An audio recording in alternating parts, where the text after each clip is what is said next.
yourself, yes, you have a role, you have a part to play, you can contribute. So it means the world to me, actually.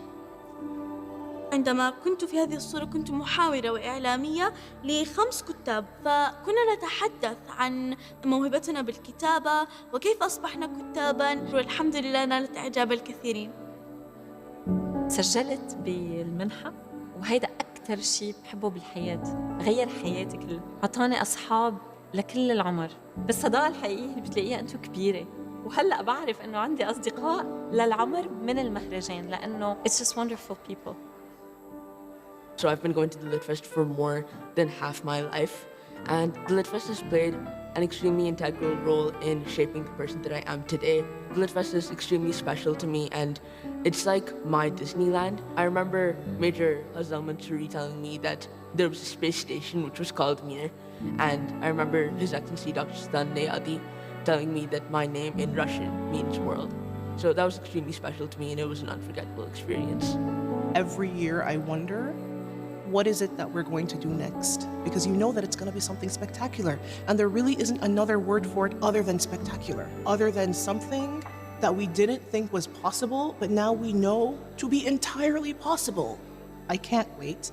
The festival cannot get here fast enough. And here is to many, many, many more. And so here we are for another festival. We will share laughter. We will share tears. We will let stories bring us closer together and awaken our humanity's highest potential in the sanctuary of dreams, where stories happen.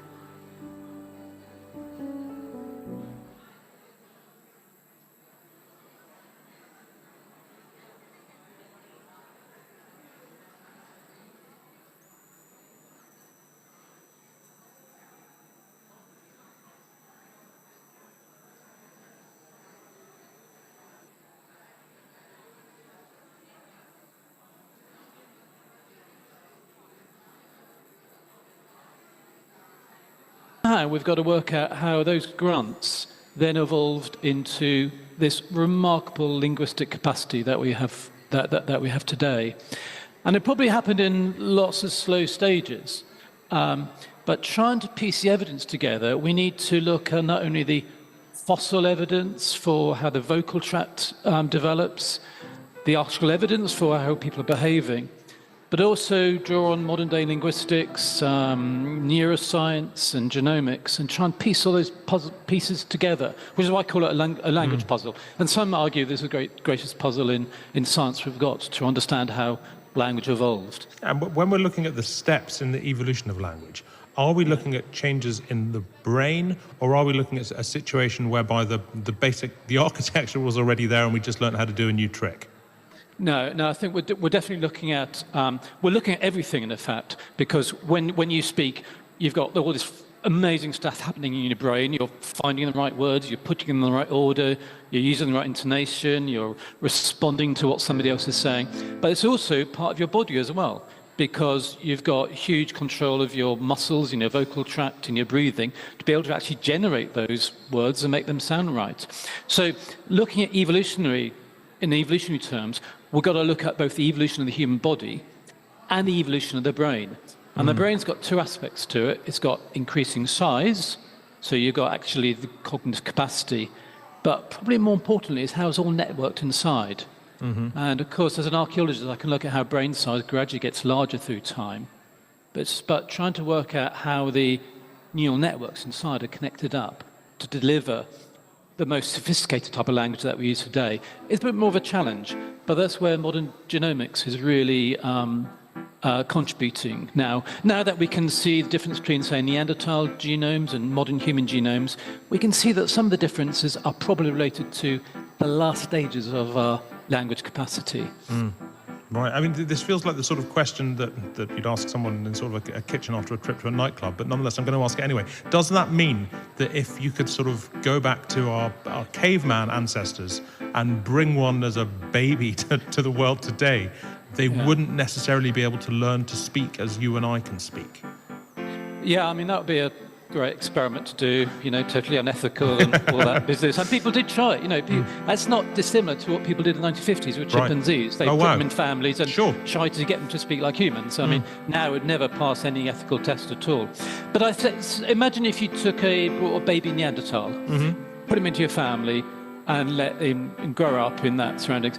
I think they develop some level of language capacity that we have today, but they would really struggle with some aspects of language. And I think the aspects that struggle with would be the more creative things, particularly metaphor.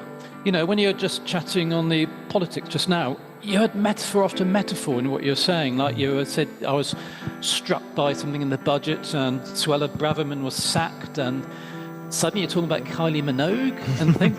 And I think that's where Neanderthals struggle. They don't get those sort of really creative connections. They could talk about really concrete things, things that you can see and feel and touch, but not so much the more imaginative, abstract aspects. And it was those abstract words, the use of metaphor, that really transformed language in the latter stages of human evolution at about 100,000 years ago. And that's when, the whole history of the world changed. Humans spread out of Africa. They then... You're there sitting in your radio studio, talking with this vastly sophisticated language that you use today. So I think language transformed the mind, it transformed society. It was the most fundamental change in humanity, in all of our human evolution. And do we think that language is what enabled us to evolve in this way? What enabled us to leave the Stone Age, or is it something that we sort of developed? I mean, I guess the point is which comes first, I suppose, is the question I'm asking. Yeah, well, some aspects of language.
can hear you.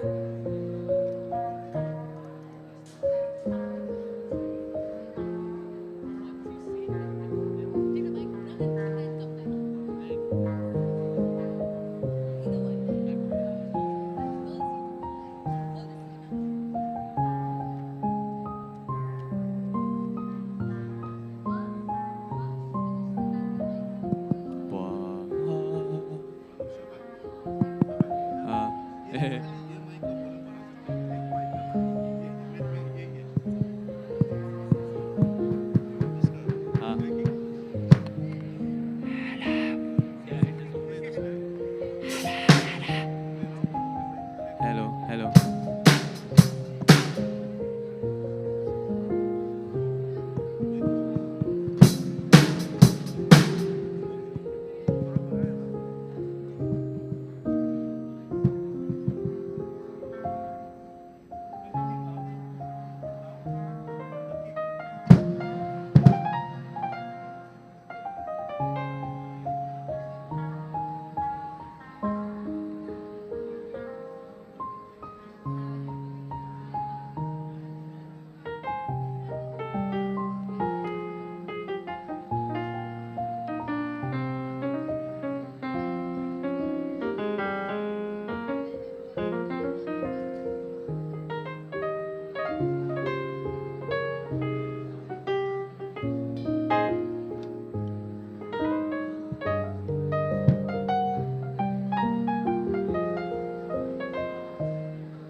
Children, our guest is in the elevator coming down from the IGCSE floor. If there is a time when we need you to settle down, it's now. All right, you've had about 15 minutes to get used to being in the auditorium. Students to my left, if I could have your attention. Jay, hair still not combed.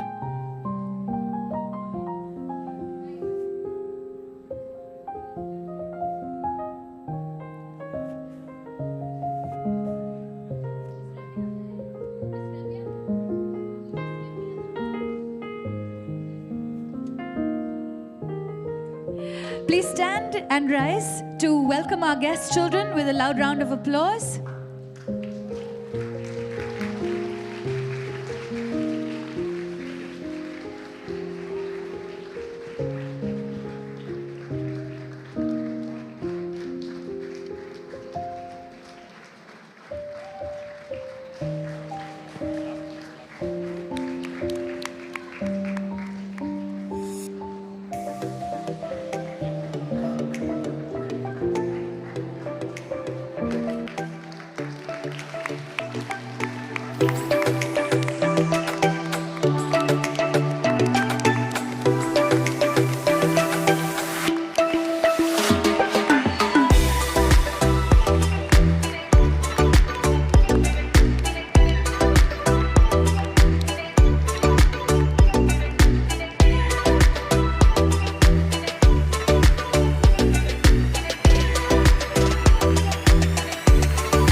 an archaeologist, an author, and a brilliant psychologist. Ladies and gentlemen, may we please welcome Mr. Stephen Mithen.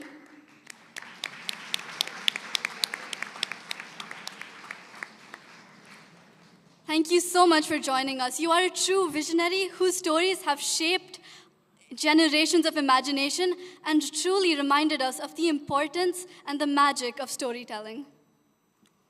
To celebrate this special occasion, our school band has prepared a unique rendition of Adele's Rolling in the Deep.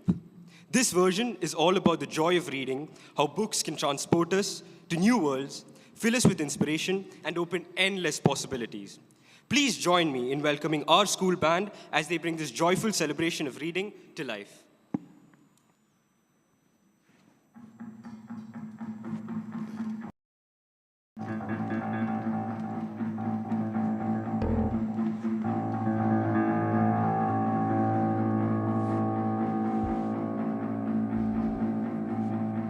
There's a story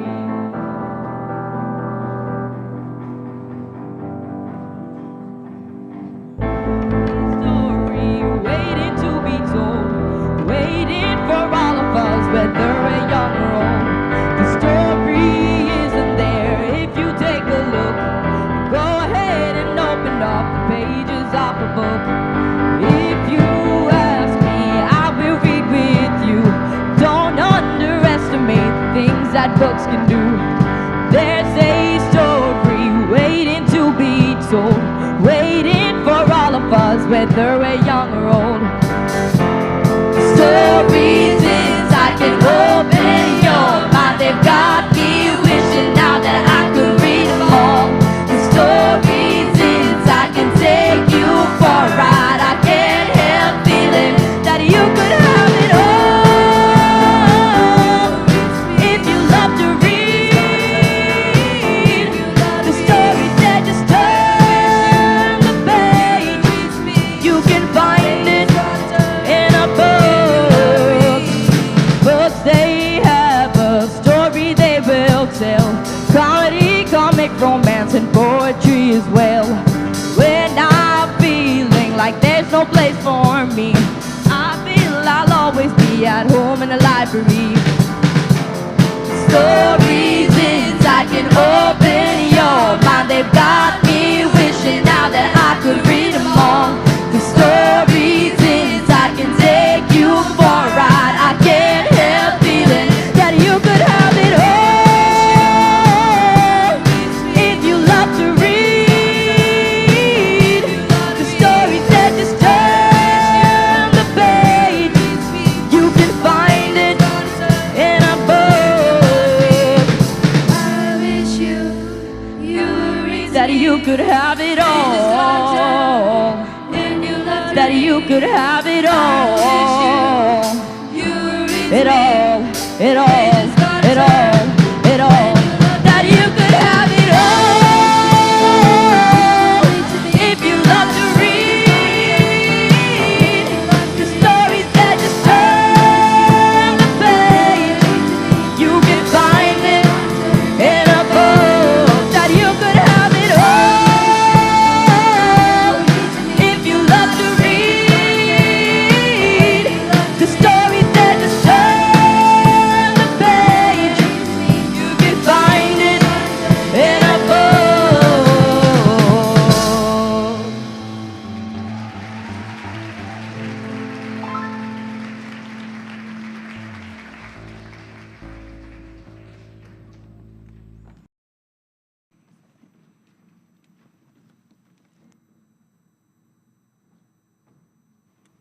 What a powerful and moving performance. Thank you for reminding us of the magic and power of literature. Let's carry that inspiration with us as we continue to explore the endless worlds that books have to offer. Now, I would urge everyone to imagine. Imagine a determined young student hunched over a tiny desk. Books by Darwin and Leakey are scattered around him as he tries to find the link between archaeology and the evolution of the human mind. He doesn't know it yet, but this will be the spark that creates his first groundbreaking book, The Prehistory of the Mind. Years later, this same writer stands in his sunlit office, surrounded by stacks of research. as he drafts The Singing Neanderthals. His writing reflects a deeper maturity, no longer just chasing questions, but weaving them into profound answers. Now older, but just as curious, the seasoned researcher walks the Kenyan savannah, and inspired by the landscapes of early humans, he pens After the Ice, a sweeping narrative of human survival in the Ice Age. Finally, an experienced archaeologist sits surrounded by books on language evolution and notes filled with theories on how early humans might have communicated and trying to piece together the puzzles of language's origins. He doesn't know it yet, but these musings will one day spark the language puzzle. From a cold dormitory room to the heights of global recognition, Mr. Stephen Mithen's journey is a true testament to lifelong pursuit. A pursuit not just to uncover the ancient world, but the minds that shaped it. Ladies and gentlemen, one more round of applause for Stephen Mithen.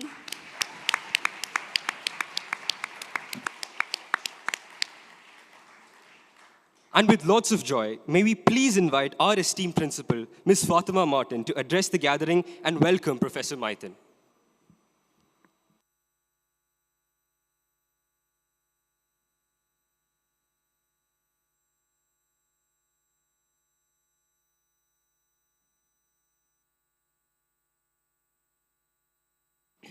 Very good morning, everyone. Morning, boys and girls. Warm welcome to our esteemed guests and most importantly to Mr. Stephen Mithen. It's an absolute honor to have you with us. And I think it just alludes to what we as a school want to achieve for our children is, for each one of them to be accomplished in an interest of their choice.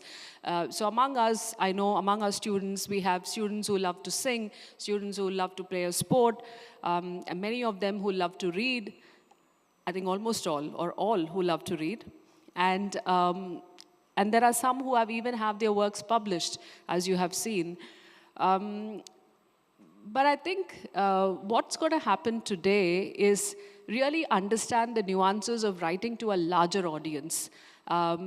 Because that's what I've seen, through the books of Mr. Mithen. And I do not really want to take more time in being between you and our guests. I want you to hear from the man himself about how do you sustain this interest when you start writing. Because it's not an easy world out there when you want to get your work published, right?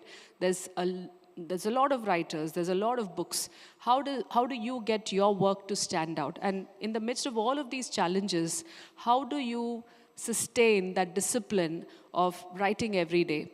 I mean, different authors have different points and different ways to keep that focus. But let's hear from Mr. Mithen what he's got to say, his experiences. I also want to add, I'm just very happy the way the English department has turned this author visit into a celebration of sorts. Right from, I myself was so impressed, the way, boys and girls, you conducted yourselves, the way you led our guest on and presented your love for reading and your love for writing in this very short time period. So thank you really for extending that support and for showing how much this matters to us as a school. So without any further ado, back the stage is yours, Mr. Mithen. We really want to hear from you and your experiences. Thank you.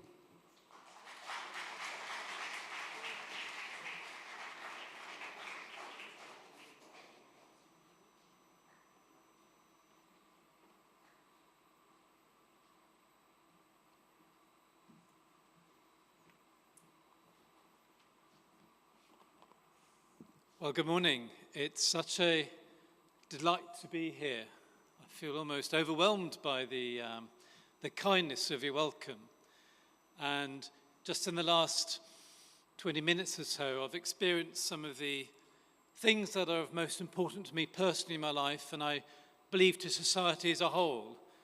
That's kind words, that's song, that's music, people who love books, people who write their own books, and technology, people who learn to use machines to create objects that are both technically clever to do, but also have their own creativity. And these are the things that I value in my life, and I can see that this marvellous school values in all ways. And I can see all the pupils that I've met, they also value.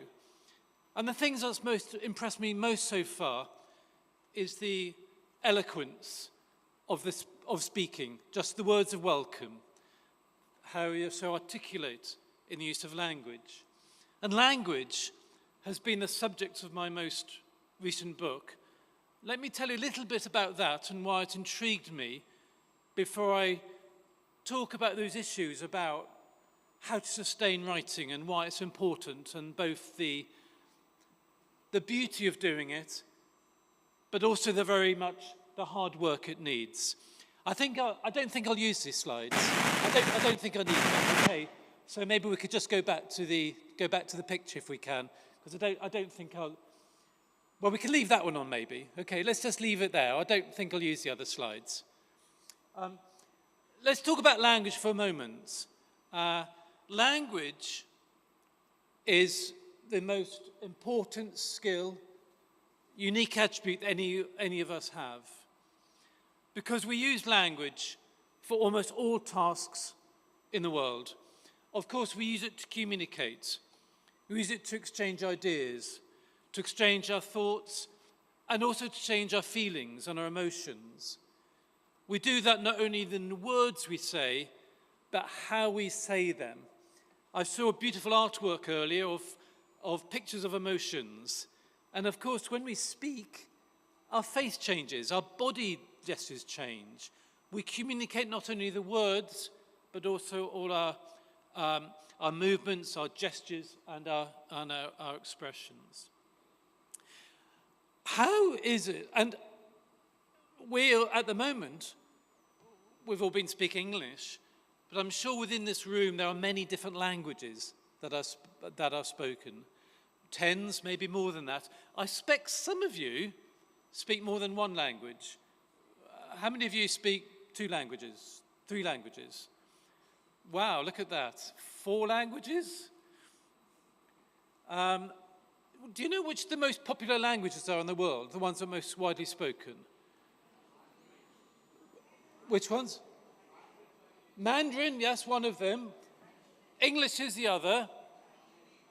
What are the 2 others? Did I hear Spanish? And Hindi.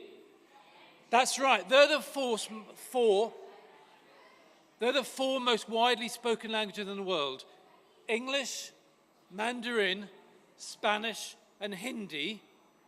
Then after that, popular languages are Arabic, Russian, Portuguese.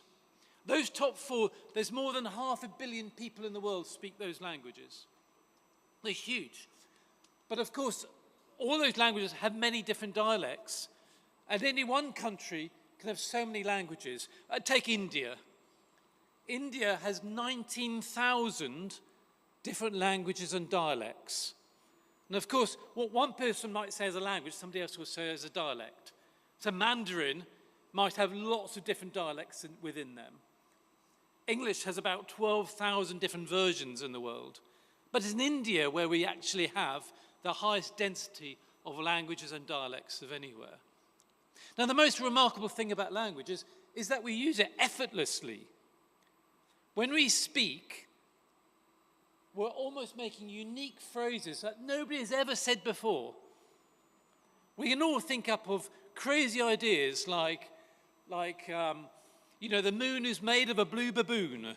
Now, that doesn't mean anything, but you understand what it means, and I've just made up those words, and you've understood what they mean. How do we do that? How do we know the meaning of these words, and how do you combine them together? How many words do you think you know?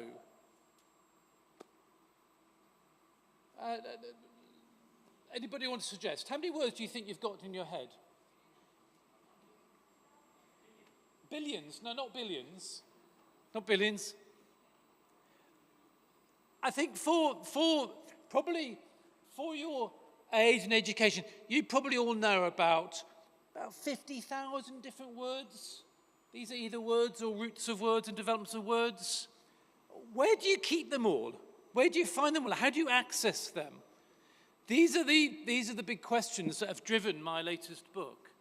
And because language is such a wonderful, beautiful thing, we use it for poetry, we use it to express kindness,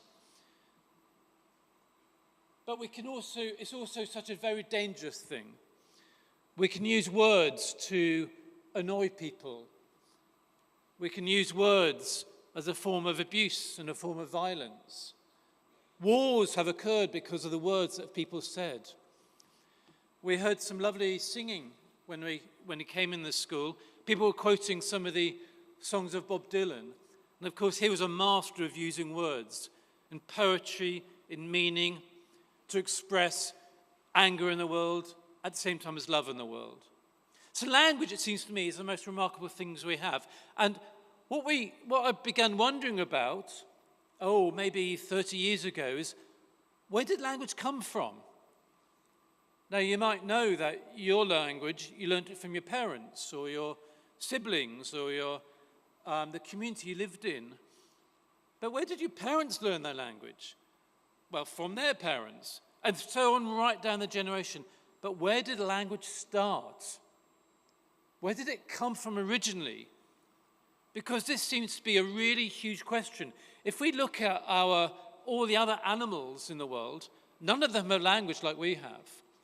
If you look at our closest living relative, the chimpanzee, now we shared an ancestor with the chimpanzee just about 6 million years ago.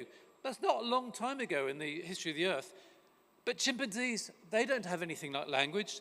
They just grunt and bark. So where did language come from? How did it evolve? And when it did evolve, how did it transform society? So that's been the subject of my recent book called The Language Puzzle. And it is a puzzle. It's a puzzle because there's no clear answer. And to find the answer, we've got to find all the bits and pieces of evidence. And then for that, we need to look in all sorts of different disciplines and put them together. Now, I'm an archaeologist. I studied archaeology at university, and I've been on many digs, and I run my own digs to dig up finding artifacts and bits of human remains in sediments. And they might tell us something about language because they tell us about human anatomy. They tell us about when the brain enlarged, when we had the evolved vocal tract. But we can't hear them say anything, so we need to look at linguistics. That, of course, knows about language. And we need to look to psychology, because language is a product of the mind. And neuroscience, because we need to know how the brain works and where language is located in the brain. So we have to look at all these different bits of evidence in all these different disciplines and put them together to try to get a picture for how language might have evolved over the last 6 million years ago. And that's been the subject of my last book, The Language Puzzle. And what that book takes, it tries to explain what language is, and then it takes us through human evolution. So we started by an ancestor with chimpanzees about 6 million years ago. That was like an ape man living in the savannas of Africa.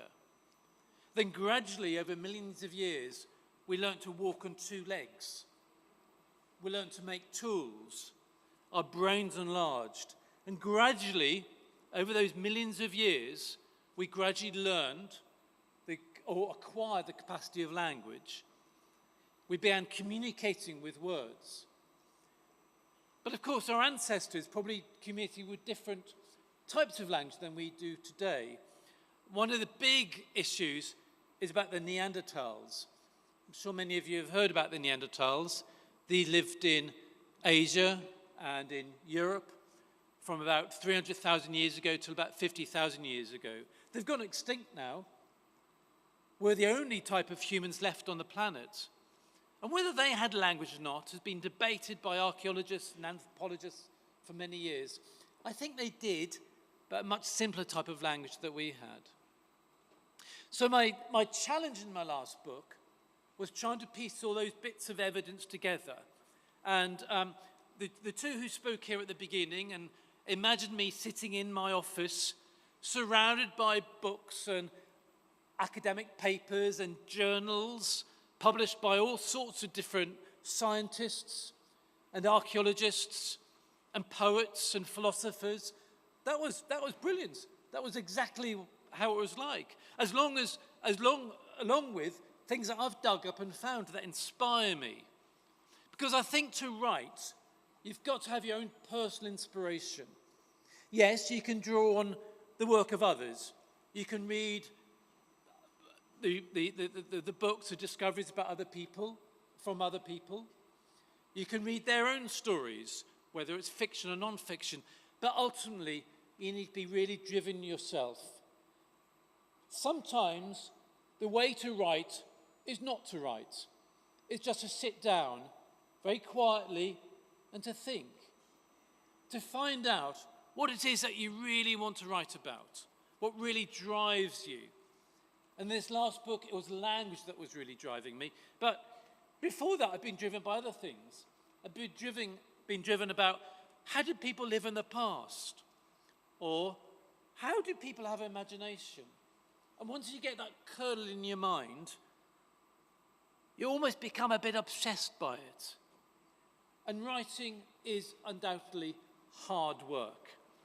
At my university, I teach students, and they all have to write essays. And often I give them advice about writing essays. And I say, well, writing is fun. It's a wonderfully creative thing to do, but it is also hard work. Something that you've got to be really committed to. They asked me, well, Steve, how do you manage to write books? Because your books are quite long. We spend a long time just writing a short piece. I say, well, first you've got to be inspired. Secondly, you've got to be really driven. And thirdly, you've got to put time into it. How do you find the time, they say? You know, you've got your other work to do, you've got your teaching to do, you've got your family. I say the thing that they don't like to hear sometimes. I say, you've got to get up early in the morning. Get up early in the morning to write. That's what I do, and I still do.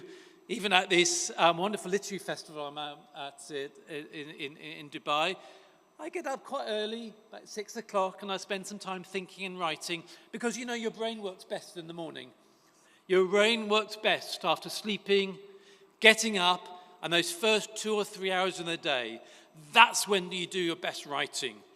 That's when you can put words together, when you can make the most creative ideas, when you can tackle the most complicated topics at that time.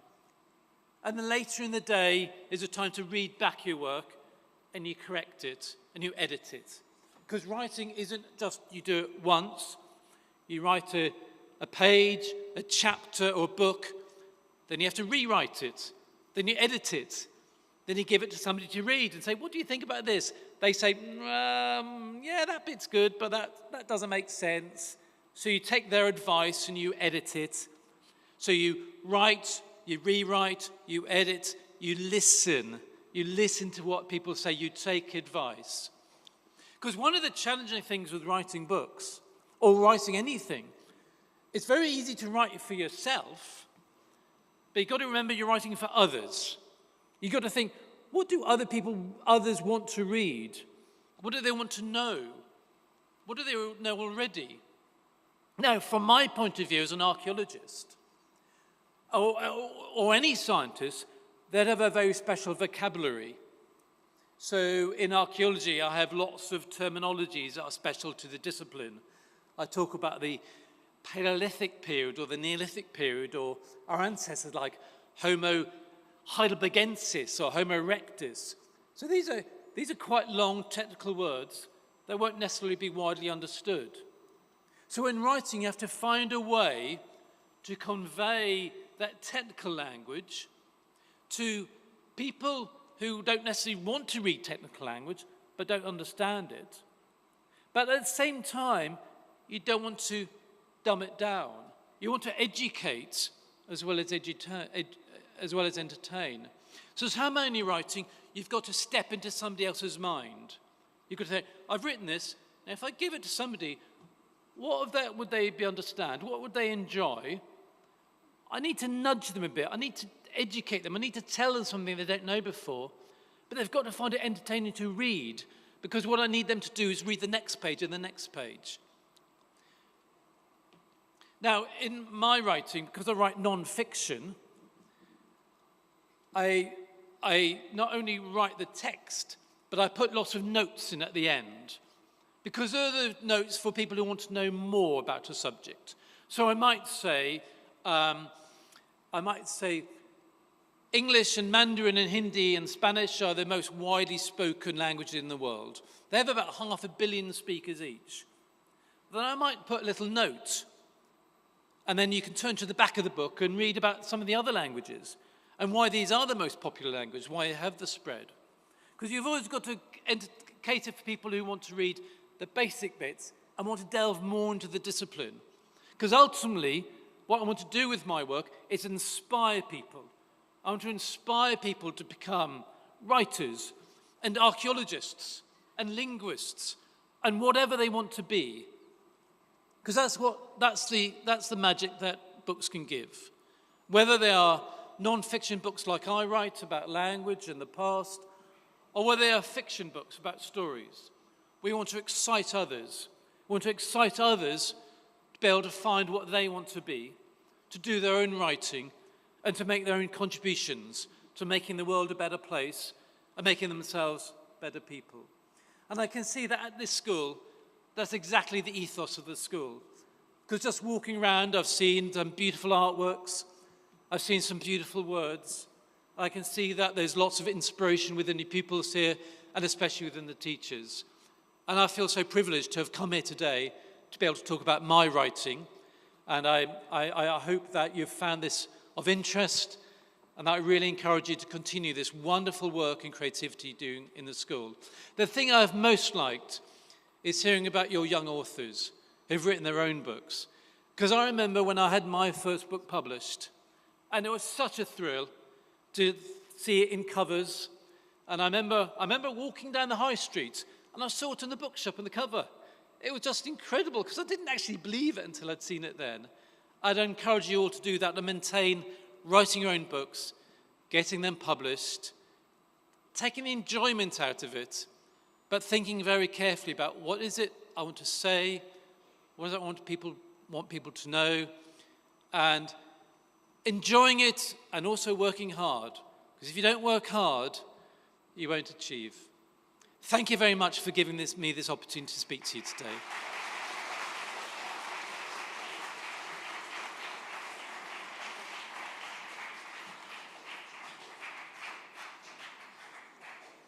I'm very happy to answer any questions. Does anybody have any questions they'd like to ask me? I'm very happy to answer any questions.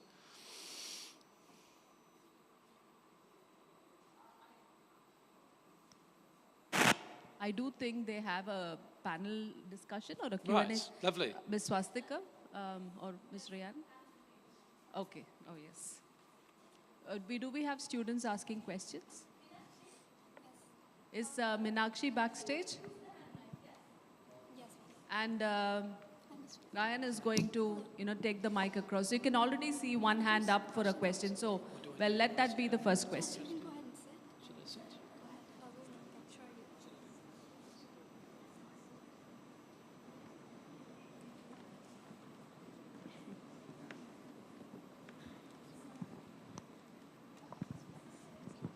Good morning, Mr. Mithen. My question is, what do you think is the biggest turning point in human evolution? The biggest turning point in human evolution? Yes. I think there's three. The first happened about 2 million years ago when we began to walk on two legs.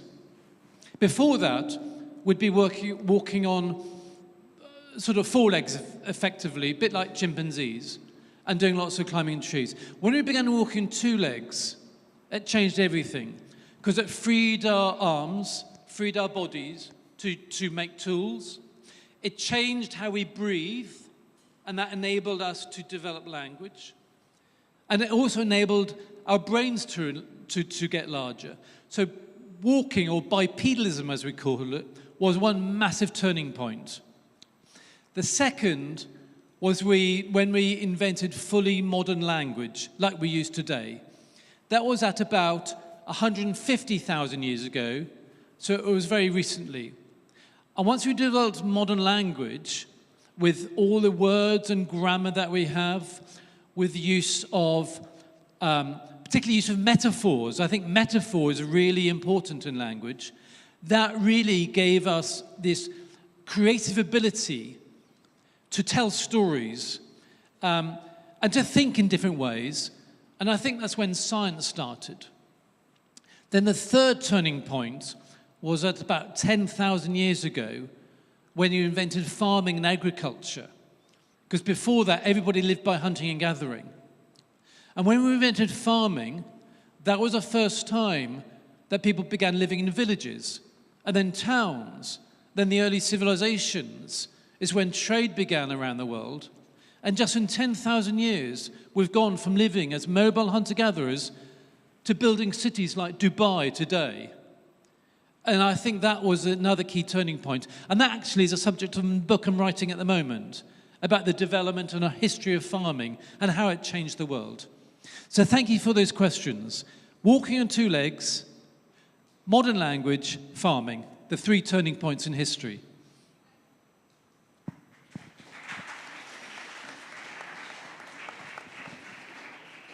Good morning, sir. So grateful to have you here. I just had a short question.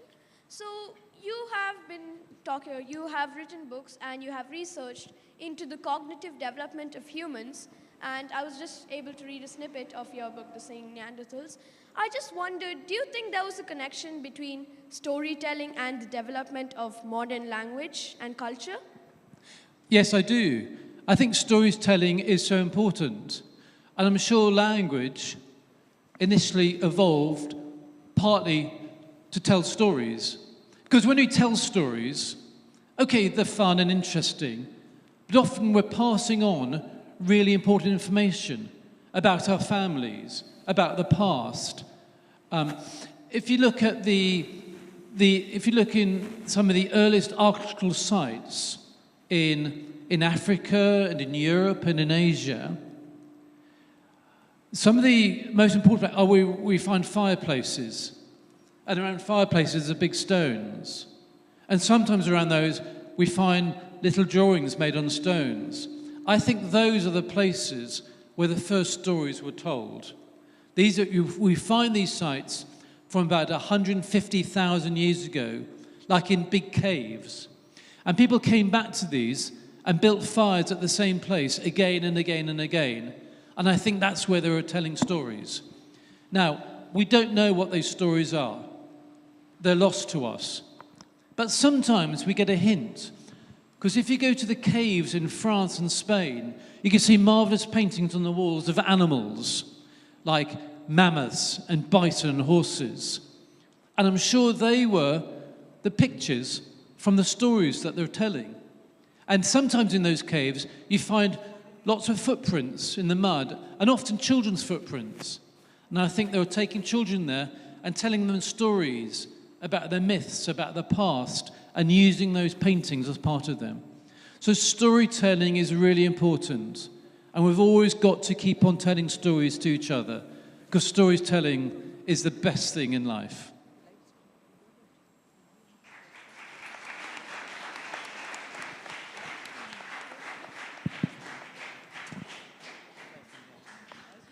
We'll take one more question because, that's the time we have. Mukund, yes, I'll get the mic to you.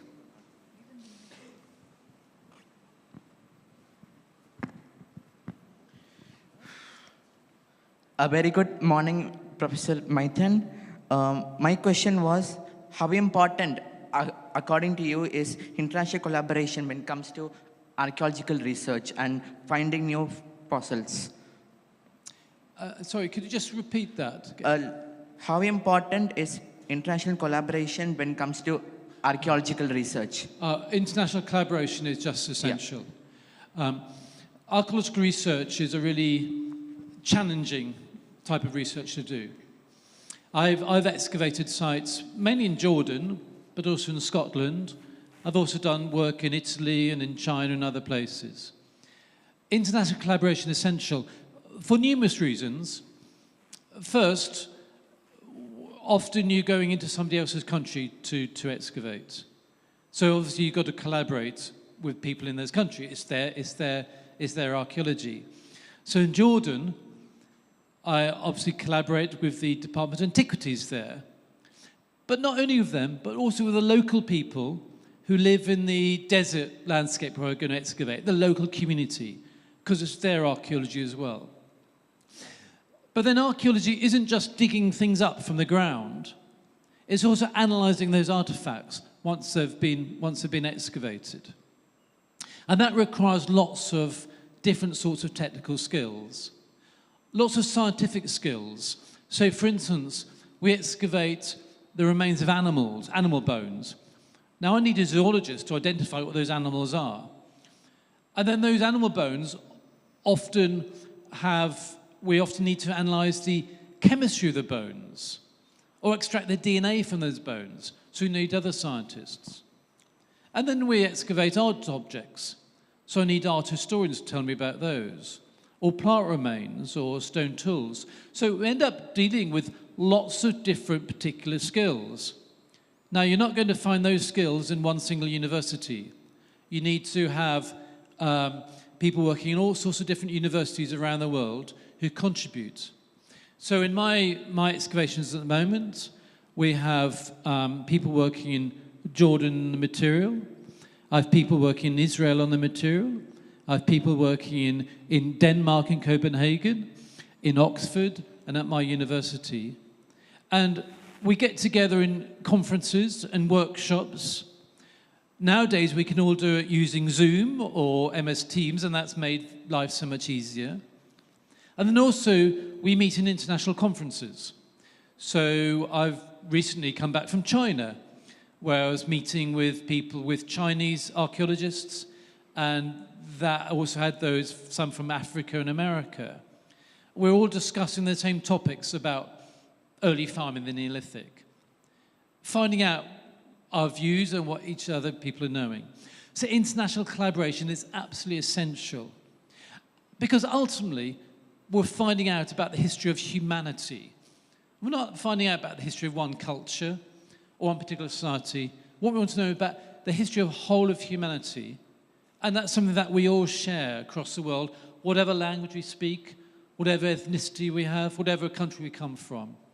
So archaeology is a unifying discipline, and that's partly why I enjoy it, because I like the international collaboration. And I also get to travel, like coming here to Dubai in China, and it's a marvellous career and profession to have. And if any of you are looking for a career, do look at archaeology. It's a marvellous, marvellous career to have. Thank you for your question. Thank you for that, Mr. Mithen. I have a question for the audience. Is there anyone here who has dabbled with anything to do with archaeology, or you've done some paleontology course or anything like that? Anyone? Ms. Shiny told me that Mukund was very interested, in this. I believe your eyes lit up when you heard that Mr. Mithen's background had to do with archaeology. Anyone else? But may I request our 18 authors to come on stage? Yes. Because I don't think you boys and girls have met or know that we have not one, not two, but we have 18 published authors at NMS. Well, that was as of yesterday, because this morning I got a mail from Ashwin Menon. Are you here, Ashwin, from grade 11? I believe he's published his book as well, so that makes it 19. And that is not including the different publications that's happening, the different papers that our children are publishing, our students are publishing in various forums. Can we have the 18 up on stage? I don't think all 18 are here. And I think as of this week, their books are also on Amazon. So, they are among you. So do find, talking about collaboration, I think it's very important that you continue this collaboration amongst yourselves during breaks. When you get a moment, talk to them, find out what inspired them to write. In fact, just like the way Mr. Mithen said about collaboration, we have students who co-authored books. So we'll get to hear about that. Please go up on stage.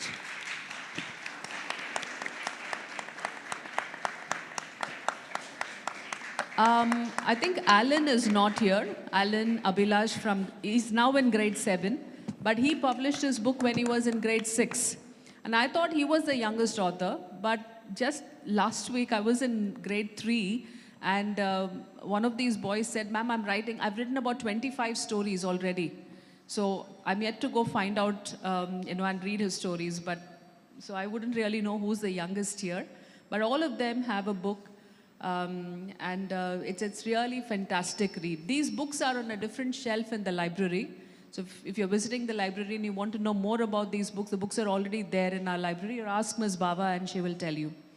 One more thing I want to tell you is about all of the students from grade 1 to grade 8.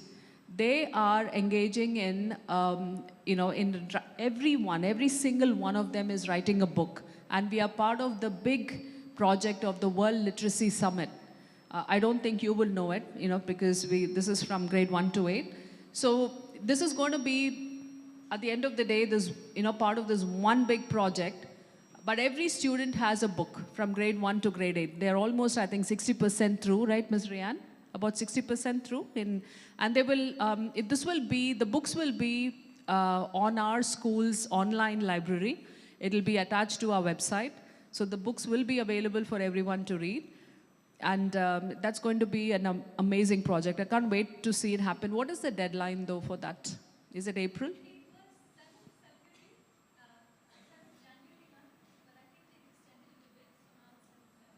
Okay, so it's about by February, we'll have every student from grade 1 to 8 who would have published a book, right? And it'll be on our online library. It's going to be amazing. I can't wait to read that.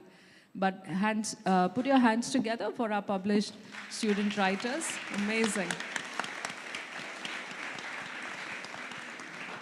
Thank you. And it's such an honor to have that photograph taken with Mr. Mithen there. So without any further ado, you want to take over for the conclusion? Okay. Okay. Over to the panel. Yes. Thank you for joining us today, sir. We are honored to have you here. And I'm Darshil. My name's Darshil. And so you're known for writing books with a blend of human psychology and archaeology. So my first question to you is, when you're writing a book, do you have a specific audience in mind, or do you let your narrative guide you? I do have a very specific audience in mind, which is my wife, because she's my harshest critic. I wouldn't say she's the biggest fan, she's my harshest critic. So I know sometimes I make things too complicated because I'm trying to draw on the latest science from psychology and from neuroscience, from archaeology, but I want people to read it. So I tend to ask my wife to read it because I think she's got a very good judgment. She's not scientifically trained, but she reads a great deal. So I think if I can communicate to her, that works quite well. So that's a sort of audience I have, but it's quite difficult because sometimes I also got to think, well, what would my other academic professors think as well? Because they know all the complicated science. And that's why I write a page of text, but then I always put lots of footnotes in, which have all the much harder science stuff and the evidence. So I try to cater for both a general readership, but also my critiques.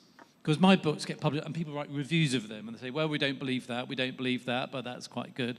So you're trying to keep lots of different audiences in mind at the same time. It's quite hard, but it's nice to do. You do have to think about who's going to be reading this and what would they enjoy to read. Yeah. Thank you, sir, for that informative response. I think we can move on to the next question. Good morning, Mr. Mithen. My name is Angel, and I'm a huge fan of books. So recently, I was reading the book The Graveyard by Neil Gaiman, and the one thing that surprised me was that he locked himself in his room until he finished his book. So I would really love to know your methods of writing and the way you write. Okay. I did that once. I did lock myself away once. In my first book, The Prehistory of the Mind, that was published a long time ago now, I'd written this, it was rather dry, boring text. I had a publisher, but they weren't terribly keen on it. And I was at a conference in America, in California. And I did actually went and stayed in a motel there for about 5 days. and almost totally rewritten, because I thought I need to find some way of making this more interesting. And it was about human evolution, but I found a metaphor about human evolution and the mind being like a religious building, either a mosque or a church, with gradually doors and windows opening. And that helped me convey all the science to somebody else. So sometimes locking yourself away does work. I don't do that anymore. At the moment, I read and I think and I walk, and I'm thinking about my books almost all the time. When I'm going to bed, when I'm waking up, when I'm in the bath, almost all the time. And then sometimes, now's the time to write. And I sit down and write, but not too much at any one time. For about an hour, for a few paragraphs. Then you go and do something else totally. Then you come back, read them, edit them, write them again. As I said earlier, starting early in the morning is the best time for me. I think that's when my brain is best. What you must never be worried about is starting again. Sometimes you just know, you might have written pages, may have taken you days and days to do, but you just know in your heart of hearts they're not right. Throw them out, start again, rewrite, and just keep working at it. Keep your enjoyment at it. So I do it all the time, really. It's always in my mind. And then when I finish a book, I stop for about a year. I won't think about anything else. I'm just starting another book now about agriculture and farming. So I'm constantly talking about wheat and rice and barley and where these come from and why they're so important. I've become a little bit obsessed. But I love writing. I love words. And I think, in the end, to write, you have to enjoy words. Yeah, thank you. That was fantastic. And I think every author has their own unique process of writing, and it's always really interesting to know the different approaches. Thank you so much. Now, Mr. Mithen, so I think one of the warmest memories of my childhood was before I got tucked into bed, my mom would read me these stories from 365 stories from, it was ranging from Cinderella to a little story about a rabbit, and that's got to be some of my favorite memories. And it's fascinating to know that throughout history, humans have continued this habit. So I think storytelling is something that has prevailed for eons and must continue to. Thank you so much for joining us today, by the way. Thank you very much. Thank you. I think as a parent, I really enjoyed reading to my children. Yeah, thank you.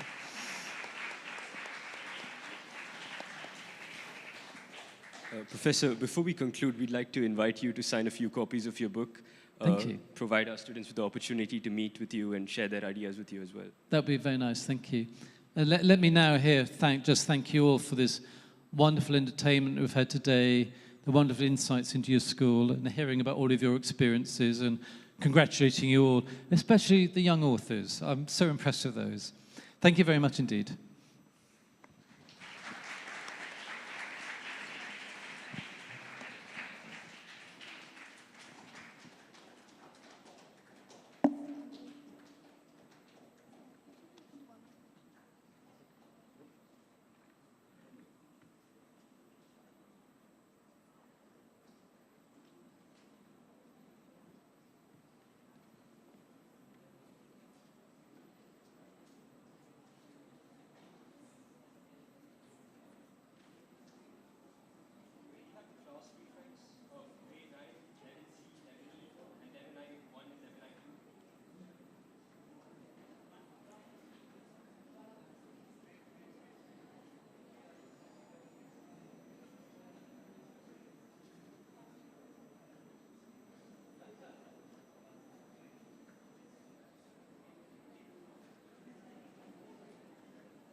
Ladies and gentlemen, please remain seated.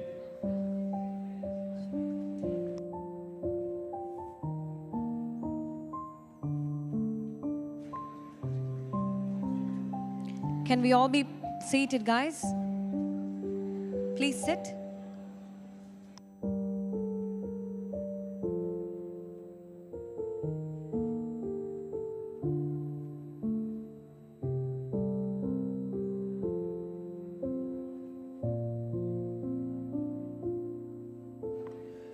Ladies and gentlemen, please be seated at your seats. You can go to the book signing